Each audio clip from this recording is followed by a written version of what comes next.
ملا ترخیل او ورور پارک کې د حج او اوقاف وزیر وهلی او سپکاوی کړی. ګرانو لیدونکو السلام علیکم، وخت مو بخیر. پرون د جمعې په ورځ د ارګ په جامع جومات کې د ولسي جرګې پخوانی غړی ملا ترخیل ورور دادالله د ولسي جرګې دوه نورو وکیلانو شاه وزیر او حاجي خان ترخیل او د کورنۍ غړو د حج او اوقاف وزیر مولوي عبدالحکیم منیب وهلی او سپکاوی کړی. د حج او اوقاف وزارت له لوري په خپره کړې اعلامیه کې راغلي چې دوی څو ځله مخکې هم د دغه وزارت له وزیر عبدالحکیم منیب څخه ناوړه، نامشروع او غیر قانوني غوښتنې کړې وې، خو هغه یې پر وړاندې جدي برخورد کړی او دغو زورواکو ته نه و تسلیم شوی.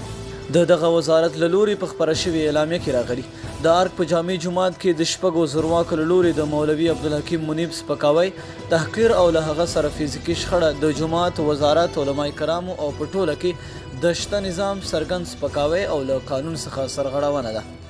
د ارشاد حج او اوقاف وزارت د توهین په کلکو ټکو غندي او ترسره کوونکو ته د قانون په رڼا کې د سزا غوښتنه کوي.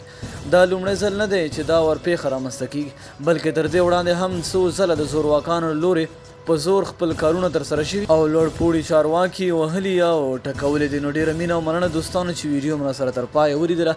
که چینل ته نوي یې چینل در سره سبسکرایب کړئ. تر بلې ویډیو د الله په امان.